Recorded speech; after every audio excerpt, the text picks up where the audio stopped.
Lecture number 19 heap and heap sort. ये हमारे पास 18 का सेकंड पार्ट है हीप का and of design analysis of algorithm. जी, तो हमने लास्ट टाइम कुछ बच्चों ने क्वेश्चन किया था कि but is binary complete tree types. तो हमारे पास जो रिकमेंडेड बाइनरी ट्री होता है उसकी दो टाइप्स होती हैं, एक होता है फुल और एक होता है कंप्लीट। ठीक है, तो फुल बाइनरी ट्री ये है कि उसके सारे लेवल्स पे उसके तमाम चाइल्ड्स इवन लीफ पे भी सारे कंप्लीट है। ठीक है, a full binary tree sometime proper binary tree, a true tree is a tree in which every node other than the leaves has two child। ठीक है, तो ये हमारे पास फुल बाइनरी ट्री है, इसमें हमारे पास टू चाइल्ड्स हैं हर एक नोड के। Complete binary tree is another term. Complete binary tree is a binary tree in which every level except possible the last is fully completely filled. All nodes are as far left as possible। ठीक है, तो इसमें देख लें कि आपके पास ये तीन नोड जो है, ये तीन जो है वो नोड्स अवेलेबल नहीं है, लेकिन फिर भी ये बाइनरी कंप्लीट ट्री है और उसको हम यूज़ कर सकते हैं हीप के लिए। ठीक है, तो आप हीप के लिए या तो कंप्लीट यूज़ करेंगे या फुल यूज़ करेंगे। तो ऐसा नहीं हो सकता कि आप कोई ऐसा हीप का ट्री बनाने की कोशिश करें जिस जगह पे आपके पास कुछ नोड्स लेफ़्ट साइड पे अवेलेबल ना हो। ये देखें, ये एक बाइनरी ट्री है और इसमें ये देख लें डी के दो नोड्स अवेलेबल नहीं है। तो ऐसा ट्री जो है इसको हम हीप के लिए यूज़ नहीं कर सकते। It's not recommending for the है हीप। मतलब ये कि इस तरह के नोड्स के लिए हमें हीप अगर बनाएंगे तो हमें देखें कैसे बनाना पड़ेगा। ए बी आ जाएगा एरे में, सी आ जाएगा, डी आ जाएगा, फिर ई है, फिर एफ है, फिर जी है और फिर दो नोड्स आगे खाली हैं, फिर जे के और एल आता है। ठीक है, तो इस तरह से इसमें दो गैप्स आते हैं। इस तरह से जो ट्री बना होता है वो हीप के लिए रिकमेंडेड नहीं है। यहाँ पे हम कुछ चीज़ें हीप के बारे में दोबारा रिवाइज कर लेते हैं। Heap is a data structure use to efficiently find the smallest element in a set और लार्जेस्ट। मेन हीप कौन से होते हैं? Make it easy to find the smallest element. Next heap make it easy to find the largest element. ठीक है, heaps are based on trees. The tree maintain heap property कौन सी होगी? यानी हैप्पीफाई हम मेन हीप से भी कर सकते हैं, मैक्स हीप से भी कर सकते हैं। The heap element the value of every child is greater then the value of parent means this is the main heap. Describing main heap. इसका अपोजिट क्या होगा? The value of every child is less then the value of parent, तो फिर वो हमारे पास max heap आ जाएगा। जी, तो अब हमने क्योंकि कॉम्प्लेक्सिटी हीप की कैलकुलेट करनी है तो उससे पहले हमें थ्योरेटिकली हम देखते हैं कि हमें क्या चीज़ है। Access to the element of heap usually have the following cost. क्या कॉस्ट हमें एक्सेस करते हुए एलिमेंट की क्या कॉस्ट पे करनी पड़ती है? The cost to find the smallest और largest item take constant time. ठीक है, तो हमें कांस्टेंट टाइम लगता है क्योंकि ट्री की शेप में होता है, तो हमें कांस्टेंट टाइम लगता है। The cost to delete the item takes time proportion to the log of number of elements in the set. तो डिलीट अगर हम करते हैं तो फिर हमें पता चलता है कि कितने हमें उसके साथ जो है वो उसके साथ हमें वो आइटम डिलीट करके उससे हमारे पास जो पूरी टोटल कॉस्ट है यानी कितने मैक्स हीप या मेन हीप दोबारा बनाने में हमें कितना टाइम लगता है, तो वो भी चीज़ उसमें कंट्रोल कर देते। Cost to add a new item takes time proportion to log of number of elements in a set. ठीक है, तो डिलीट करने के लिए और उसमें एक इंसर्ट करने के लिए हमारी जो log of number of elements in the set ही इसमें कॉस्ट रहेगी। ठीक है, क्योंकि जब हम इंसर्ट करते हैं तो लास्ट नंबर पे करते हैं और जब डिलीट करते हैं तो भी हम फर्स्ट नोड की वैल्यू डिलीट करते हैं तो लास्ट वैल्यू से उसको रिप्लेस करते हैं, तो कॉस्ट जो है वो लॉग ऑफ एन की फॉर्म में आती है। Heaps can be implemented by using arrays, usually the tree embedded described above, जो कि हमने पिछले पार्ट 1 में कर चुके हैं, और by using the balanced binary trees. We can implement heaps both way. We can use left trees to ensure balance. ठीक है, हमेशा हमारे पास जो ट्री के अंदर कोशिश की जाती है कि अगर दो नोड्स खाली हैं एक पेरेंट की, तो हम लेफ़्ट चाइल्ड को हमेशा ऐड करते हैं बजाय इसके कि राइट को, ठीक है। तो tree with the left property have the following invariant: the left invariant, the rank of every left child is equal to or greater than the rank of corresponding right child, ठीक है। and the rank of tree in the length of rightmost path, ठीक है। तो ये इसकी possibility हमें देखनी पड़ती है जब हम वैल्यू इसके अंदर हम ट्री बनाते हैं।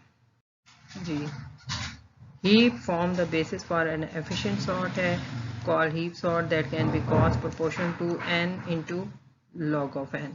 Even merge sort और quick sort की भी यही है, where n is the number of element to be sorted. Heap are the data structure most often used to implement priority queues. ये हम हमेशा ऐड करते हैं क्योंकि priority queues के कॉन्सेप्ट के लिए heap बेस्ट डेटा स्ट्रक्चर है। heap को हम रिप्रेजेंट करते हैं to represent a complete binary tree as an array, ठीक है। तो एरे से हम कंप्लीट बाइनरी ट्री बना लेते हैं, ठीक है। और the root item is A of 1, तो पहला जो है हमारे पास पहला एलिमेंट एरे का जो है वो ए ऑफ 1 कहलाता है और नोड आई भी हमें ए ऑफ 1 से रिप्रेजेंट करते हैं, ठीक है। तो इसमें जब पेरेंट नोड ऑफ आई किसी भी नोड का हमें पेरेंट नोड देखना हो तो i/2 से हम एरे के अंदर देख सकते हैं। यानी कि अगर हमने नोड ये है तो 1 2 ये 4 लोकेशन इसका पेरेंट जैसे देखना हो तो इसको हम क्या करेंगे कि 4/2 करेंगे तो 2 आ जाएगा, यानी इसका पेरेंट क्या है 14। तो बिल्कुल वैसे ही हम देख सकते हैं कि नोड के अंदर उसका पेरेंट ये है। इसी तरह से अगर हमने देखना हो लेफ़्ट चाइल्ड ऑफ नोड आई तो हमें क्या करना पड़ेगा, अगर 14 का हमने लेफ़्ट चाइल्ड देखना है तो इसका इंडेक्स 2 है तो 2 से एक इंडेक्स मतलब हम उससे इंडेक्स मल्टीप्लाई करेंगे 2 से, तो आई की वैल्यू इस वक्त 2 है तो 2 × 2 यानी इस लोकेशन पे इसका जो है वो चाइल्ड पड़ा होगा जो कि 8 है, ठीक है। और 2i+1 करेंगे तो उसका राइट चाइल्ड आ जाएगा। तो ये हमारे पास एरे के थ्रू हम इसको भी वायलेट कर सकते हैं कि हीप इस तरह से बना हुआ है। इसमें हम शो करेंगे कि अगर हमें पेरेंट चाहिए तो हम रिटर्न करेंगे i/2 किसी भी इंडेक्स का, अगर हमें उसका लेफ़्ट चाइल्ड ऑफ आई चाहिए तो रिटर्न ये करेंगे, और अगर हमें राइट चाइल्ड चाहिए होगा तो हम ये वैल्यू रिटर्न करेंगे, जो कि पिछली स्लाइड में मैं आपको बता चुकी हूँ ये वैल्यूज़ कैसे डिटरमिन हो रही है। हीप और always satisfy the heap property क्या है, A of parent of I is greater than A of I for all node I greater than 1। In other word the value of node is or at most the value of its parent, ठीक है। where is the largest value in the heap node always top के ऊपर ही आपके पास parent पे ही available होगी अगर हम max heap को ले रहे हैं। अगर ये ग्रेटर देन है तो इसमें इनके पेरेंट आपके पास ए ऑफ आई से बड़ा है और आप मैक्स हीप ले रहे हैं, ये चीज़ आप लेस देन कर देंगे तो वो मिन हीप की प्रॉपर्टी हो जाएगी, ठीक है। तो वह डेफिनेशन क्या है, the height of node in a tree equals to the number of edges on the longest downward path to leaves, ठीक है। तो the height of tree equals to height of its root, कितना height पे है, यानी अगर आप you एक बनाएं एक लेवल हो गया, ये दूसरा लेवल हो गया, इस तरह से कंटिन्यू होगा कि वो रूट से कितनी हाइट पे है, तो इस तरह से हम उसके एजेस से फाइंड कर लेंगे कि 1 2 3 एजेस पे है तो कितने लेवल्स पे है। इस वक्त ये 0 लेवल है, ये 1 लेवल है, ये 2 है और ये 3 लेवल पे, यानी 3 एज के हिसाब से ये नोड जो है वो रूट से 3 लेवल पे है।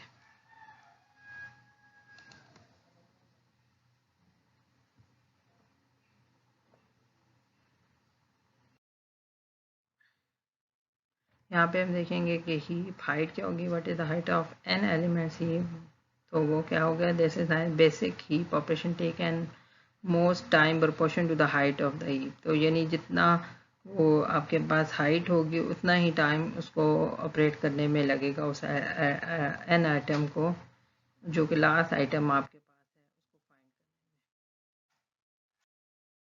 है उसको फाइंड करने में। कौन से हैं, हैप्पीफाई जो है मेंटेन द हीप प्रॉपर्टी, यानी मैक्स हीप है तो भी हैप्पीफाई करना पड़ेगा, मिन हीप है तो भी हैप्पीफाई करना पड़ेगा, दोनों में लेस देन और ग्रेटर देन की जस्ट कंडीशन का फर्क है, ठीक है। तो इसमें क्या होता है, a node I in the heap with child L and यानी left child and right child R, ठीक है। तो 2 subtrees rooted at I and R assume to be the heap, ठीक है। उसमें प्रॉब्लम क्या है, the sub tree rooted at आई में वायलेट द हीप प्रॉपर्टी। ऐसा हो सकता है क्योंकि जब आप जस्ट बिल्ड करते हैं तो उस वक्त सारे नोड्स जो है एल और आर जो होते हैं अपने पेरेंट्स से बिगर नहीं होते, ठीक है। तो action let the value of the parent node float down so sub tree eight I satisfy the heap property. तो हम जो है पेरेंट से उसकी वैल्यू को फ्लोट डाउन करेंगे या आप करेंगे, डिपेंड करता है कि हमें उस वक्त क्या ज़रूरत है। What do you suppose will the basic coefficient between I L and R. तो इस तरह से हमें ये इसको सेटिस्फाई करना पड़ेगा, जो कि हम ऑलरेडी एग्जांपल्स में पार्ट 1 में कर चुके हैं।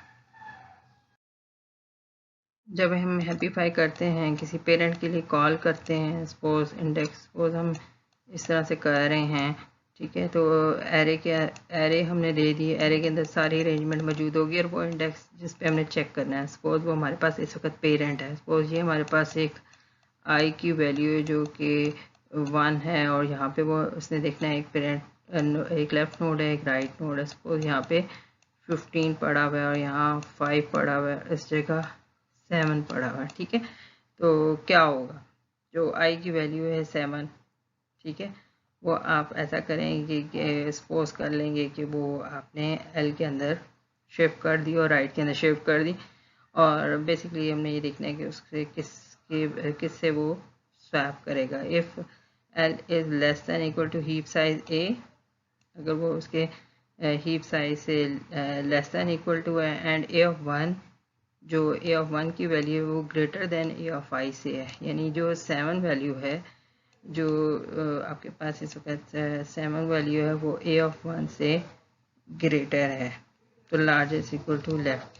तो इट्स मीन कि वो लार्जेस्ट जो है वो लेफ्ट वाला चाइल्ड जो है वो लार्जेस्ट है। इसी तरह से एल्स इसका क्या होगा, लार्जेस्ट इक्वल टू आई में शिफ्ट हो जाएगा। और if R is less than equal to heap size A and A of R is greater than equal to largest value, तो अगर राइट साइड वाली वैल्यू बड़ी है तो वो इस वाली कंडीशन से चेक हो जाएगी। तो यानी दोनों में से जो भी वैल्यू बड़ी है वो आखिर में आपके पास जो है वो स्वैप कर जाएगी, आई वैल्यू के अंदर जो है वो ग्रेटर वैल्यू के साथ स्वैप हो जाएगी और ही ए लार्जेस्ट जो है वो आप रिटर्न कर देंगे। यहाँ पे ये एक और एग्जांपल है जिसमें हमने एरे को जो है एक ट्री के अंदर ट्रांसफॉर्म कर दिया, ठीक है। इसमें स्टेप बाय स्टेप क्या होता जाएगा कि हम लोग क्लास नोड आई और 7 देखेंगे तो ये तो जस्टिफाई करता है। इधर दोनों में देखेंगे तो 2 और 8 में से जो है 14 ऑलरेडी ग्रेटर है, तो यहाँ पे भी इस लेवल पे कोई भी स्वैपिंग नहीं होगी। फिर यहाँ पे आएगा, पेरेंट नोड पे चेक करेगा, इस आई नोड पे चेक करेगा तो 3 भी इससे शॉर्टेस्ट है और 9 भी शॉर्टेस्ट है, तो ये वैसे ही रहेगा, ठीक है। इसी तरह 4 पे आएगा तो 7 और 14, इट्स मीन कि उसको ये वाली जो है स्वैप करना पड़ेगा, ठीक है। तो यहाँ पे ये देखें शो हो रहा है कि इस जगह पे हमने इसको 14 को 4 से स्वैप कर दिया और एरे के अंदर भी ये चेंज कर दिया, ठीक है। जब 14 इससे स्वैप हो जाएगा तो ये हमारे पास रिजल्टेंट आ जाएगा और इस नोड पे 14 हो जाएगा, ठीक है। तो अब दोबारा हम 14 और 10 को चेक करेंगे कि वो 16 से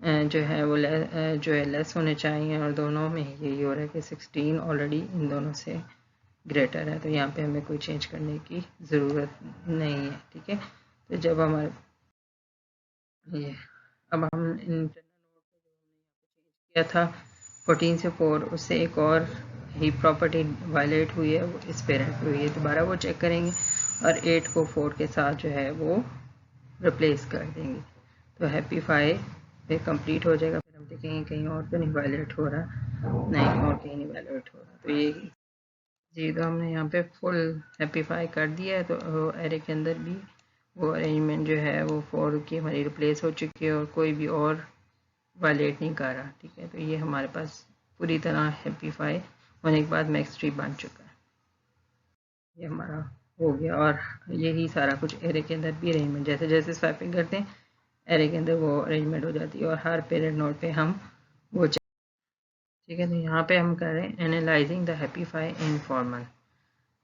aside from the recursive call, what is the running time heapify का इंडिविजुअल जो रनिंग टाइम है रिकर्सिव कॉल करने का, उसकी क्या हमारे पास उसका रनिंग टाइम क्या है, ठीक है। उसके बाद how many times and heapify recursively call it, सिर्फ हैप्पीफाई कितनी दफ़ा कॉल करता है, और what is the worst case running of heapify, यानी कि हैप्पीफाई अगर हमें बार बार मतलब हर नोड पे करना पड़ता है तो उस वर्स्ट केस के लिए फिर उसकी क्या कॉस्ट या रनिंग टाइम हो जाता है। ये 3 हमारे क्वेश्चन हैं जो कि हम कमिंग स्लाइड्स पे आंसर करेंगे।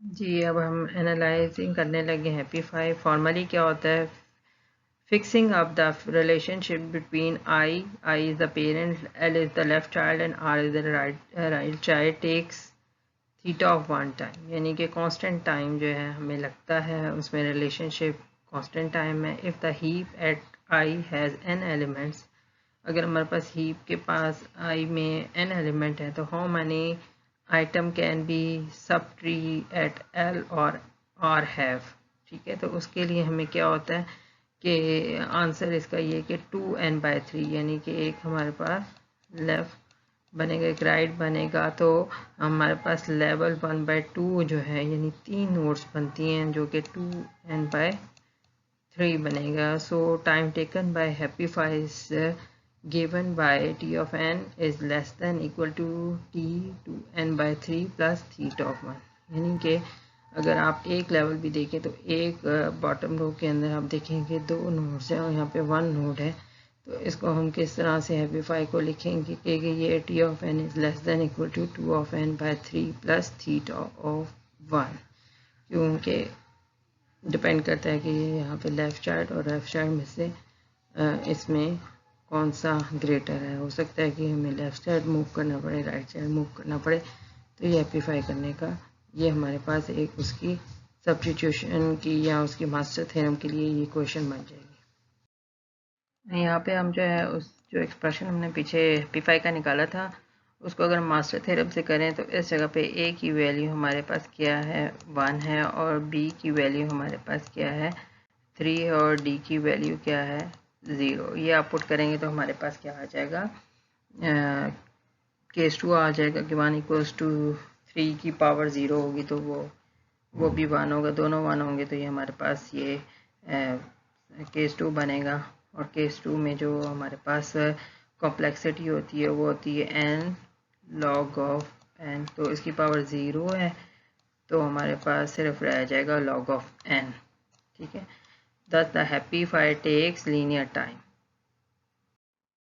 यहाँ पे हम बिल्ड हीप की कॉम्प्लेक्सिटी देखेंगे। बिल्ड हीप क्या है, बिल्ड हीप ये है कि we can build a heap in a bottom up manner by running time heapify on successive subarray, यानी जब हम बिल्ड करते हैं तो इस तरह से बहुत से नोड्स हमारे पास n तक बन जाएंगे और a/2 + 1 ऑफ n एलिमेंट्स जो हैं वो इस रेंज में हमारे बनते चले जाते हैं। तो well backward through the array from n/2 to 1 calling happify on each node, और हमें फिर जब हम बिल्ड कर लेते हैं तो फिर हमें मैक्स हीप के लिए हर नोड के ऊपर उस प्रॉपर्टी को सेटिस्फाई करना पड़ता है। तो एक तरह से n-1 जो है log ऑफ n जो है इसकी कॉम्प्लेक्सिटी बनेगी, क्योंकि log ऑफ n तो हैप्पीफाई करने के लिए n-1 का मतलब ये है कि तमाम नोड्स पे n-1 नोड्स पे हमें करना पड़ेगा ताकि वो बिल्ड हीप करने के बाद पूरा ऑपरेशन कंप्लीट हो जाए। यहाँ पे आप बिल्ड हीप का कोड देख सकते हैं कि एरे इसमें पास की है heap size a equals to length of a, और इस तरह से हमने लूप चला के इसको जो है वो हैप्पीफाई हर दफ़ा कॉल कर रहे हैं। तो ये लूप जो है वो कितनी दफ़ा चल रहा है, ये हमारे पास n टाइम चलेगा जितनी एरे जो है वो हमारे पास बड़ी होगी। तो इसकी कॉम्प्लेक्सिटी होगी n log ऑफ n, क्योंकि एक लूप की क्या होती है n होती है और जो हैप्पीफाई था उसकी हमारे पास थी log ऑफ n, ठीक है। तो दोनों को प्लस करेंगे तो हमारी कॉम्प्लेक्सिटी क्या बनेगी n log of n, build heap करने की n log ऑफ n। जी, यहाँ पे हमने बिल्ड हीप से एक एरे को ट्रांसफॉर्म करके शो कर दिया। यहाँ पे हम बिल्ड हीप को एनालाइज करने लगे हैं कि each heapify call log of n, जो कि हम पहले कर चुके हैं कि log ऑफ n क्यों होता है, और हमने मास्टर थ्योरम से प्रूव भी कर लिया था कि केस 2 से वो। तो देयर आर जो आप कह सकते हैं कि big of n such calls, यानी जब तक आपका जब बिल्ड हो जाता है तो उसके बाद हमें n तक जो है वो कॉल्स करनी पड़ती हैं। That's the running time is big O of n log of n. अब कुछ क्वेश्चन इसमें ये आते हैं कि ये हमारे पास करेक्ट एसिम्प्टोनिक अपर बिहेवियर में आता है या एसिम्प्टोनिक टाइट बिहेवियर में आता है, या तो इस वक्त हम ये कह सकते हैं कि ये हमारे पास tight bound big O of n के अंदर अगर तो फिर आएगा, ठीक है. How it can be as a flaw in the above reasoning, ये हम ऐसे नेक्स्ट स्लाइड्स में देखें. Analyzing build heap tight bound देखेंगे. टू हैप्पीफाई ए सबट्री ट्रेक big O of h time where h is the height of subtree, ठीक है. तो हाइट के लिए h को h में हमने किसी भी सब ट्री से जो है रूट को देखना हो तो हमें big O of log of m is number of node in sub tree जो है ये हमारा टाइम लगता है. The height of most sub tree is small, ठीक है. फ्रैक n elements heap has almost n by 2 hn plus 1 by 1 nodes of height h, ठीक है. ये आपको इंट्रोडक्शन टू एल्गोरिथम की बुक में इसका प्रूफ भी गिवन है बिल्ड हीप का, जो कि takes big O of n time. Build heap करने के लिए तो आपको सिर्फ एक लूप चाहिए होता है, उसको n by 2 तक बिल्ड करने के लिए तो वो हमारे पास big O of n time लगता है. अब आ जाता है हीप सॉर्ट. हीप सॉर्ट में given build heap and in place sorting algorithm is easy constructed. Maximum element is at a of 1. Discard by swapping it with element a of n, यानी आप last element से उसको replace करते रहते हैं. और decrement heap का एक एक साइज जो है वो हम उसका एक एक नोड डिलीट करते जाते हैं. a of n no contain correct value, ठीक है. Restore heap property at a of n by calling happify, और अगेन फिर हम उसको हैप्पीफाई करते हैं. Repeat until swap a of 1 for a of heap के साइज तक उसको कॉल करते रहते हैं कि कहीं पे भी आइटम डिलीट होने के बाद अगर उसके अंदर कोई चीज़ जो है वो हैप्पीफाई के वायलेशन के ख़िलाफ़ थी तो उसे हम करते रहते हैं. तो एक्चुअली तो हम ये कर चुके हैं, सिर्फ हम अब इसके एनालिसिस पार्ट ही कर रहे हैं. ये हमारे पास हीप सॉर्ट का कोड है कि पहले हम बिल्ड करते हैं, ठीक है. बिल्ड करने के लिए जब जाता है तो वहाँ पे हम एक लूप लगाते हैं और उसको बिल्ड कर लेते हैं, ठीक है. और उसके बाद क्या करते हैं, कॉल करते रहते हैं जब तक कि वो फुली हैप्पीफाई या मैक्स हीप तक नहीं हो जाता, ठीक है. तो ये हीप सॉर्ट जो है यहाँ पे हैप्पीफाई कॉल हो रहा है, यहाँ पे बिल्ड हीप कॉल हो रहा है, और उसके दरमियान जो है आप जो है वो एक एक आइटम को डिलीट करके और उसको सॉर्ट करते चलते जाते हैं, जो कि एक्चुअली हम एग्जांपल में कर चुके हैं. यहाँ पे हम टोटल जो हीप सॉर्ट है एल्गोरिथम उसको टोटल एनालाइज करेंगे. द कॉल बिल्ड हीप करने के लिए हमें एक लूप लगता है, तो बिग ऑफ n जो है उसके हमारे पास कॉम्प्लेक्सिटी है. जब हैप्पीफाई करते हैं तो n-1 कॉल्स चाहिए होती हैं ताकि हम, और उसका total time log of n time होता है. दस the total time taken bye heap sort is, जिसमें हैप्पीफाई और बिल्ड हीप दोनों को हम ऐड कर लें तो ये big of n plus n-1 big of log of n. तो इन दोनों को हम इस तरह से सॉल्व करें, ये n से बाहर आएगा, माइनस log of n आ जाएगा, ठीक है. तो ये यहाँ से माइनस log of n, यहाँ पे हमारे पास क्या हो जाएगा n log of n, और यहाँ पे आएगा minus big O of log of n, ठीक है. तो ये पूरा एक्सप्रेशन होगा और इसमें से जो वर्स्ट केस है वो ये वाला पोर्शन, तो ये इसकी होल कॉम्प्लेक्सिटी बन जाती है, ठीक है. जब आप इसको ओपन भी कर लें तो n log of n ही इसकी जो है होल कॉम्प्लेक्सिटी हीप सॉर्ट की बनती है. कंक्लूजन ये है कि heap sort is nice algorithm, but in practice quicksort usually wins.